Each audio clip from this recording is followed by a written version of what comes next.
Hello everyone, welcome to Quantsapp. माझं नाव प्रसन्न आहे आणि आजचा जो टॉपिक आहे तो तुम्ही स्पेसिफिकली बघितलंच असाल की अशा कोणत्या गोष्टी आहेत ज्या मला एक सक्सेसफुल ट्रेडर बनवू शकतील किंवा अशा कोणत्या जो डेटा पॉईंट आहे किंवा ॲक्च्युअल लॉजिक काय त्याच्या पाठचं, right.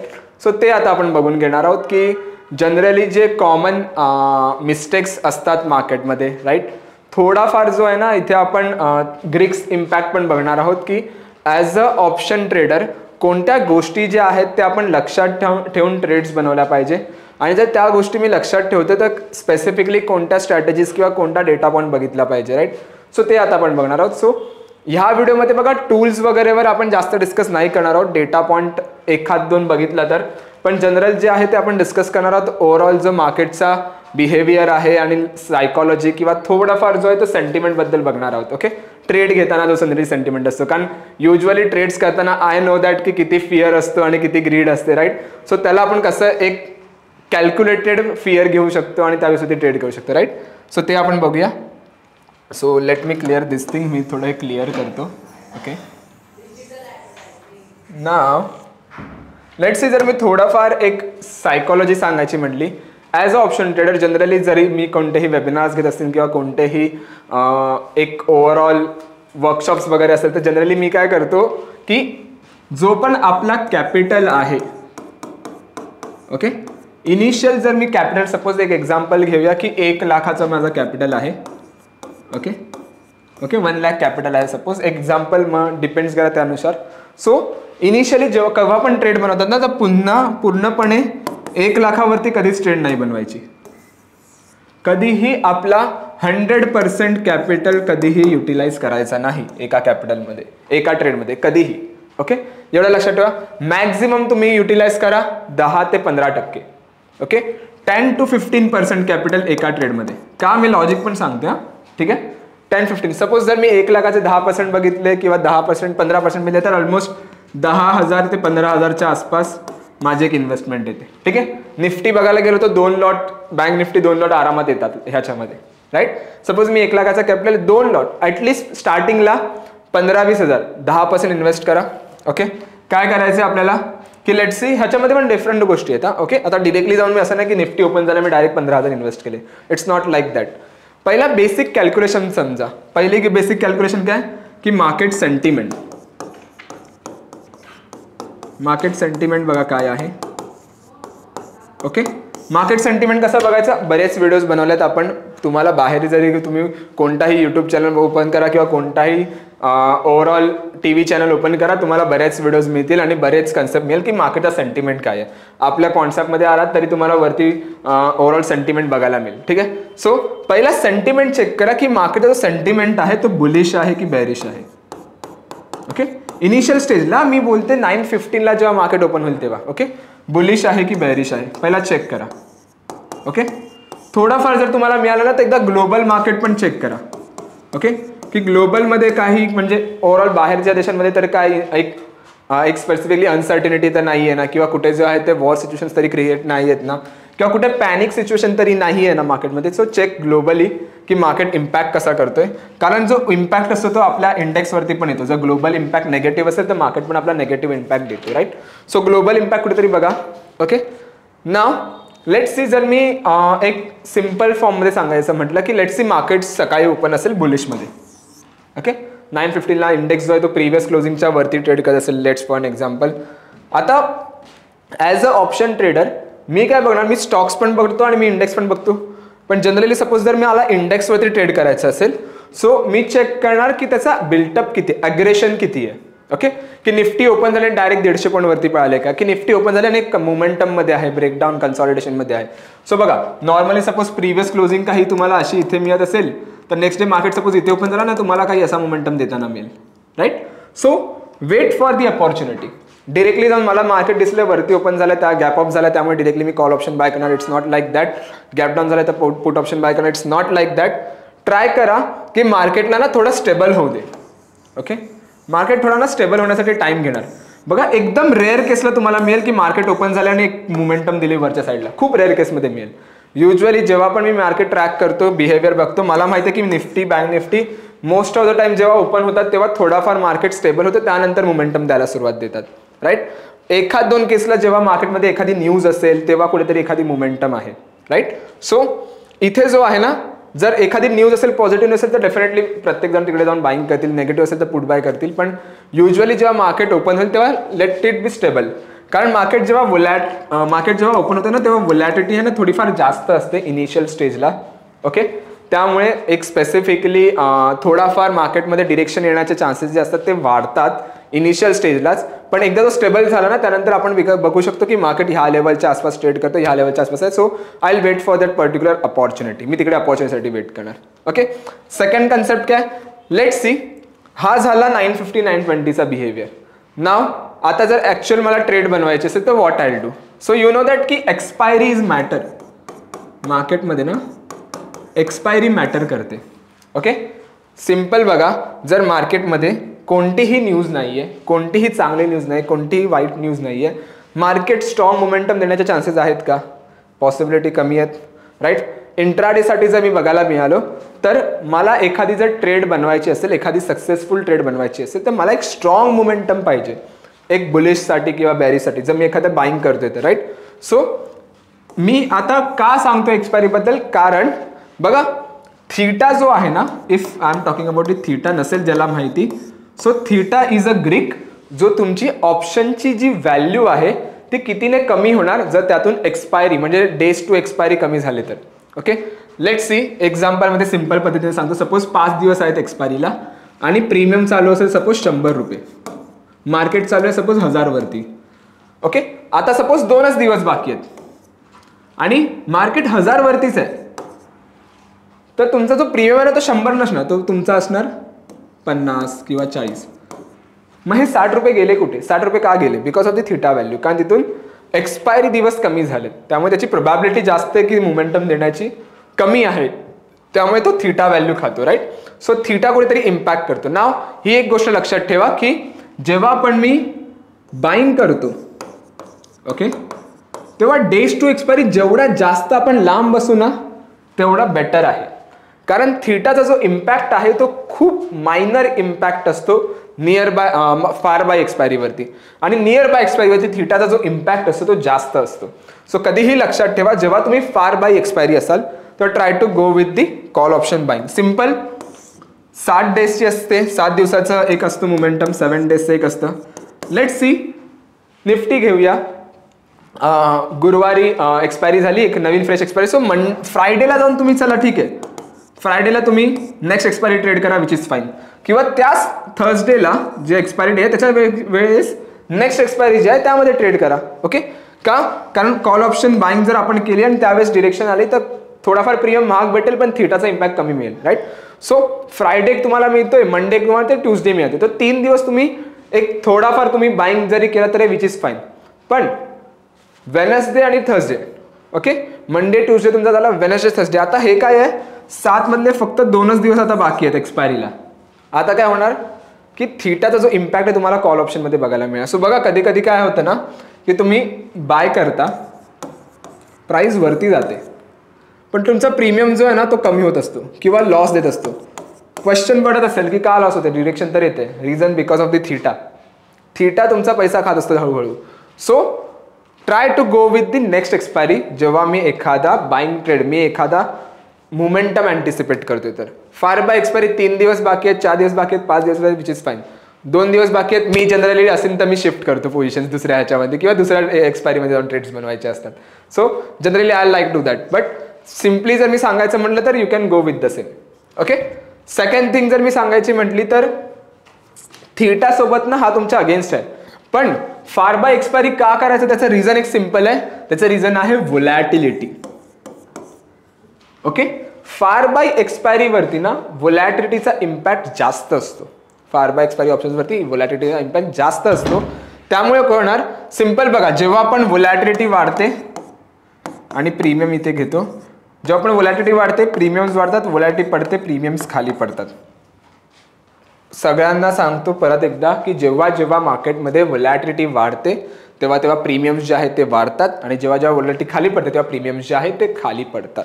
Okay, so as a option trader मी हे का सांगतो ते नीट समजून घ्या. ऑप्शन्समध्ये आपण ट्रेड करतो ना की फ्युचर्समध्ये, की मला फक्त डिरेक्शन पाहिजे. ऑप्शन्समध्ये मी ट्रेड करते, मला डिरेक्शन सोबत ह्या गोष्टी पण बघायच्याच आहेत. जर त्या नाही बघितल्या तर ते लॉस होण्याचं कारण तेच आहे की मी ह्या गोष्टी अवॉइड करते आणि त्या गोष्टी मला लॉस देणार. ओके, सो व्होलॅटिलिटी जी आहे ती तुमच्या फेवरमध्ये असते की जेव्हा जेव्हा व्होलॅटिलिटी वाढते तेव्हा तेव्हा प्रीमियम्स वाढतं आणि जेव्हा जेव्हा व्होलॅटिलिटी खाली पडते तेव्हा प्रीमियम्स जो आहे तो खूप खाली पडतो. ओके, सो ट्राय करा फार बाय एक्सपायरीवरती थीटा तुमच्या फेवरमध्ये आहे थोडाफार, कारण कमी डिके होते, पण व्होलॅटिलिटी जी आहे ती तुमच्या फेवरमध्ये आहे. Second, delta.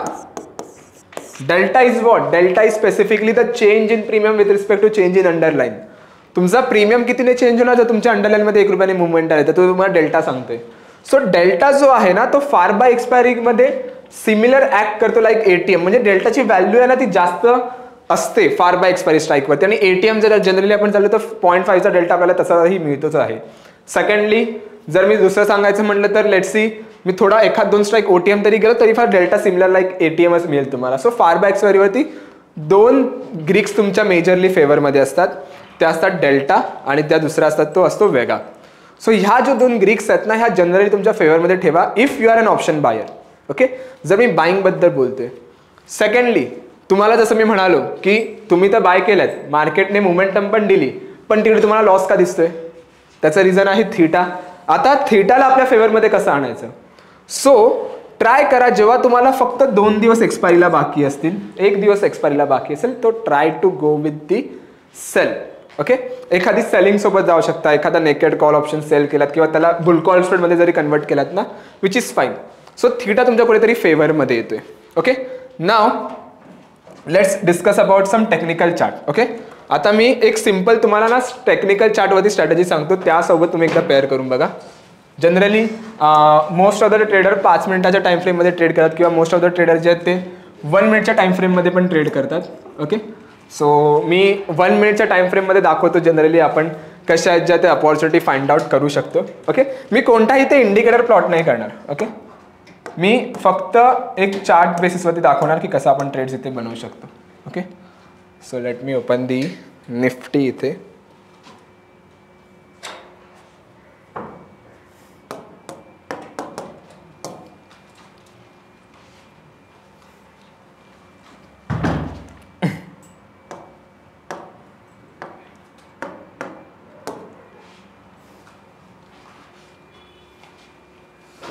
ओके, नाव मी हे डिलीट करतो. ओके, नाव सिम्पल बघा. जनरली जर निफ्टीमध्ये ट्रेड्स बनवायचे असतील ना, what I suggest you simply 1 मिनिटचा टाइम फ्रेम ठेवा, कारण स्कॅल्पिंग जनरली आपल्याला करायची असते ॲज अ बायर. सो मार्केटमध्ये ना वेट करा कन्सॉलिडेशन कुठे आहे. ओके, कन्सॉलिडेशन जर असेल let's see basic price action consolidation असेल, ब्रेकआउट मिळाला and you can go with the same. Okay, तेच 5 मिनिट्सच्या टाइम फ्रेमवरती. Logic will be same. Logic जो असणार आहे ना तो सगळीकडे सेम असणार आहे. कन्सॉलिडेशन, ब्रेकआउट, ब्रेकडाऊन आणि क्वांटिटीज जी आहे ती डबल असली पाहिजे. ओके, सो जसं मी 5 मिनिट्सवरती इथे आलोय तर यू कॅन सी इकडे जर बघायला गेलं तर 5 मिनिट्सच्या टाइम फ्रेममध्ये जनरली तुम्ही ट्रेड करत असाल ना तर नॉर्मल जी ब्रेकआउट ब्रेकडाऊन आहे ना त्याच्याच विसरते. सपोज मी इथे जर मी एखादा हाय मार्क करत असेल, मी हे डिलीट करतोय. ठीक आहे, मी ह्या इंडिकेटरबद्दल बोलतच नाही आहे. ओके, सपोज जर मला इथे एखादा ब्रेकआउट जरी मिळाला ह्या लेवलला, स्टिल एक छोटी स्कॅल्प बघायला मिळते. You can see. ठीक आहे, सो लेट्स सी एखादे 2 लॉटमध्ये तुम्ही इथे ट्रेड बनवतायत. सो टेक्निकली तुमचा स्टॉप लॉस जो आहे ना तो एकदम छोटा, लाईक हा जो शॅडोचा लो आहे ना हा तुमचा स्टॉप लॉस असला पाहिजे. छोटा फार स्टॉप लॉस, जास्त नाही. मी थोड्याला अजून झूम करतो. ओके, लेट्स सी मी इथे येतो आणि मायनर बघा, छोटे छोटे स्टॉप लॉस घ्यायला ना विच इज फाईन. जर मोठे स्टॉप लॉस घ्यायची सवय असेल मग मोठा कॅपिटल पण घेऊन यायची सवय ठेवा. राईट, कारण नॉर्मली जर मी सांगायचं म्हटलं ना इथे जास्तीत जास्त हा लेवल बघा. सपोज जर मी इथे एंट्री बनवतोय, माझा स्टॉप लॉस काय आहे? छोटा, पण माझा रिवॉर्ड बघा केवढा मोठा आहे. यू कॅन सी इथपर्यंत माझा रिवॉर्ड आहे. सो 1:2 किंवा 1:3 पण जनरली म्हणू शकतो. पण बघा इथपर्यंत जरी आला मी पोझिशन कापून टाकणार इथे. भले जर मार्केटने इथे जाऊन वरती गेला ओके फाईन. ओके, पण 1-2 केसमध्ये झाले इथे, पण मॅक्झिमम टाइम तुम्हाला इथे फॉल बघायला मिळेल. सो तुमचा जो रिवॉर्ड टू रिस्क रेशो असेल ना तो एकदम 1:2 किंवा 1:3 असला पाहिजे, लाईक दिस. ओके, सिम्पली ट्राय करा ही कन्सेप्ट, कारण ही जी कन्सेप्ट आहे ना ह्याच्यावरती जर मी थोडाफार सांगायचं म्हटलं तर तुम्हाला जाणून घ्यायची असेल तर एक व्हिडिओ बनवली आहे. टेक्निकल चार्ट ॲनालिसिस म्हणून एकदा बघून घ्या. खूप डिटेलमध्ये मी एक्सप्लेन केलं, पण generally try to go with the same. Okay, की स्टॉप लॉस जर मी इथे एंट्री बनवतोय तर जो पण स्विंग लो असेल माझा थोडाफार, तो माझा इथे स्टॉप लॉस असणार. आणि टार्गेट जो असणार माझा असा 1:2 किंवा 1:3 आसपास असणार. ओके, सेकंडली जर मी ह्याच्यामध्ये थोडंफार ॲडिशनल करायचं म्हटलं तर लेट्स सी आपण दुसऱ्या डेटा पॉईंटमध्ये बघूया एखादा. ओके, कुठे मोमेंटम, एखादी मोमेंटम आहे इथे पण बघा, ह्या लेवलला पण बघा. जर मार्केट ओपन झाला स्टेबल होऊ दे, ब्रेकडाऊन मिळाला, एक स्कॅल्प मिळाला छोटा, राईट. आणि तेच आपल्याला जनरली पाहिजे. इथे पण यू कॅन सी इथे मार्केटचा ओव्हरऑल जी आहे ओपनिंग आहे, इथून डायरेक्टली फॉल बघायला मिळाला, राईट. जर सपोज मी ह्या लेवलला एंट्री केली असेल तर माझा जो स्टॉप लॉस असता तो इकडे असता, अराउंड दिस लेवल. अराउंड दिस लेवल माझा स्टॉप लॉस, ही माझी एंट्री पॉईंट आहे. अँड यू कॅन सी हा जो फॉल आहे तो बघायला मिळतो बेस्ड ऑन टेक्निकल चार्ट. फक्त टेक्निकल चार्ट बेसिसवरती काय करायचं आहे, 1:2 1:3 बस. आपण प्युअरली डिरेक्शनवरती बेट करतो तर डिरेक्शन येते तर 3 रुपये भेटू दे ना. जर नाही आली तर माझा 1 रुपया तर चाललाच आहे, right. Same logic goes with the two. जर डिरेक्शन आहे तर 2 रुपये भेटू दे. 1:1 जनरली लोक ठेवतात, पण ह्याचा जनरली मलाही लॉजिक आवडत नाही. का लॉजिक आवडत नाही, कारण जर 1 रुपया मिळत असेल तर 1 रुपया गमवायला मी रेडी आहे, पण मला माहिती आहे डिरेक्शन येणार आहे आणि नाही आली तरी माझा 1 रुपया चाललाच आहे. सो मी डिरेक्शन आली तर 3 रुपये कमवायचं बघेन ना, नाही आली तर 1 रुपया चाललाच आहे. So I try to go with the 1:2 किंवा 1:3. सिम्पल. ओके, आणि जेव्हा पण एंट्री करते तेव्हा काय बनवायचं, नेक्स्ट एक्सपायरला जाऊन ट्रेड बनवायचे. नेक्स्ट एक्सपायर म्हणजे सिन्स की ॲटलिस्ट ट्राय करा तुम्ही एक्सपायरला 3 दिवसापेक्षा जास्त दिवस बाकी असले पाहिजे. जर ते असेल तर ॲज अ बायर कुठेतरी प्रॉफिट आहे. ओके, सो हे झालं बाईंगसाठी. आता जर मी सेलिंगसाठी बघायचं म्हणायचं तर की मला सेलिंगसाठी जर एखादी ट्रेड्स बनवायची असेल, सो जनरली सेलरचा जो पॉईंट ऑफ व्ह्यू असतो मार्केटमध्ये तो असतो की मार्केट जो आहे तो साईडवेज असला पाहिजे. ओके, की मार्केटने जास्त मोठी मोमेंटम नाही दिली पाहिजे, मार्केट जो आहे तो एका लेवलला राहिला पाहिजे. ओके, सो जनरली ट्राय करा की करंट मार्केट प्राइसच्या आसपास ना IV रेंज काय ती बघा. IV range, implied volatility range काय बघा. करंट मार्केटची जी व्होलॅटिलिटी आहे त्या बेसवरती मार्केट किती एक्सपेक्टेड आहे की वरती जाऊ शकतो आणि किती एक्सपेक्टेड आहे जो खाली जाऊ शकतो. जर IV रेंज तुमच्या फेवरमध्ये असेल किंवा IV रेंज जर जास्त मोठी असेल, सो त्याच्यामुळे काय होणार, तुमची रेंज मोठी होणार दोन्ही साईडला, राईट. त्यामुळे लेट सपोज इथे 300 पॉईंटची रेंज आहे, इथे 300 पॉईंटची रेंज आहे आणि मार्केट ह्याच लेवलला एक्सपायर झाला. सो इकडे जो 50 रुपये सपोज प्रीमियम मिळत असेल तर कंबाईन प्रीमियम 100 रुपये तुमच्या आरामात खिशात चालले आहेत, राईट. सो IV रेंजच्या बेसवरती करू शकता की मार्केटच्या एक्सपेक्टेशन्सनुसार की रेंज काय बनली पाहिजे. आणि मोस्ट ऑफ टाइम तुम्ही बघाल छोट्या टाइम फ्रेममध्ये IV रेंज खूप जास्त वर्क करते. If I am going with the longer time frame तर IV रेंज थोडाफार एक बॅरियर देतो लॉसचा, पण एक छोटा टाइम फ्रेममध्ये बघतो तर IV रेंज खूप प्रॉफिटेबल देतो. आणि तुम्ही कधी करताय, नियर बाय एक्सपायरी करताय, 2 दिवस बाकी असतील तेव्हा. सो काय होणार, मोमेंटम येण्याचे चान्सेस तर कमी आहेत, पण थीटाचा जो इम्पॅक्ट आहे तो जास्त आहे. सो बाय एनी चान्स जर तुमचा प्रीमियम जरी वाढला एका majority because of the suppose व्होलॅटिलिटीमुळे, बट थीटा तुमचा वाढणार आहे आणि तिकडे कुठेतरी तुम्हाला बेनिफिट आहे. सो IV रेंज कुठेतरी पॉसिबल आहे. नाव ह्याच्यामध्ये अजून एक आहे की सपोज जर तुम्ही एखादा naked call option put option विकला आहात तर एक भीती आहे की जरी वरती डिरेक्शन आली जरी खाली डिरेक्शन आली एक मेजर लॉस आहे. So you can hedge it. त्याला तुम्ही हेज करून सोडा, कॉन्डोरमध्ये बनवून टाका त्या लेवलला. शॉर्ट हँड कॉन्डोर बनवला तरी चालेल. सिम्पल. कसं बनवायचं, ही जी मी कन्सेप्ट दाखवली आहे ना, ह्याला एक ॲटलिस्ट ट्राय करा. इथे we have a paper trading tool. मी जसं म्हणालो की मी पेपर ट्रेडिंग टूल एखाद 2 टूल कवर करेन. हा पेपर ट्रेडिंग टूल आहे. युजली ट्राय करा. जसं निफ्टी आता मी बघतोय, निफ्टी इट्स अराउंड 18 जुलैची एक्सपायरी आहे, 16 जुलैला मी रेकॉर्ड करते. सो सपोज मी इधर वेजवरती आलो आणि ऑस्किलेटवरती आलो आणि मला एखादा स्ट्रँगल बनवायचा असेल तर यू कॅन सी शॉर्ट स्ट्रँगल. मी आलो इथे, रेंज जी आहे ती थोडी मॅन्युअली सिलेक्ट करा. हा एक फक्त स्केलेटन बनवून देतो. लेट्स एक एक्झाम्पलसाठी मी 24,700 आणि पुढचा आहे तो 24,550 इथे विकतो. ओके, थोडं अजून एक स्ट्राईक खाली येऊया. ओके, कॉन्डोर बनला इथे तुमचा. नाव तुम्ही ह्याला इथे हेज करा. फक्त 2 पोझिशन हेज बनवलात ना बाईंगच्या, तर तुम्हाला तिकडे तो पोझिशन हेज होईल. कॉन्डोरमध्ये शिफ्ट केलं तर तुम्ही इथे येऊन सेव्ह करू शकता. सो शॉर्ट स्ट्रँगल तुमचा इथे कुठेतरी सेव्ह होऊ शकतो, राईट. सो ही जी कन्सेप्ट एकदा बघून घ्या, कारण जनरली जर मी सेलिंगचं बघायला तर मेनली आपण जो बेट करतो तो नॉन डिरेक्शनलवरती करतो. सो शॉर्ट स्ट्रँगल किंवा शॉर्ट अँड बटरफ्लाय, कॉन्डोर ह्या जनरली स्ट्रॅटेजीज तुम्हाला युजफुल होतील. आणि नेकेड सेलिंग थोडं अवॉइड करा, कारण चुकीने जर डिरेक्शन आली तर कुठेतरी अनडिफाईंड लॉस आहे. जर तुम्ही नेकेड सेलिंग करता तर क्लोजली मॉनिटर करत राहा मार्केटचा बिहेवियर काय चालू आहे तो. ओके, आय होप तुम्हाला ही जी व्हिडिओ आहे ती आवडली असेल, आणि जर व्हिडिओ आवडली असेल तर नक्की लाईक, कमेंट, शेअर, सबस्क्राईब करा. जर कोणत्याही अजून डेटा पॉईंट्स पाहिजे असेल किंवा रेकमेंडेशन असतील नक्की कमेंट्समध्ये सांगा, नक्की ते आणू. Thank you so much everyone, thank you so much for time. Bye bye.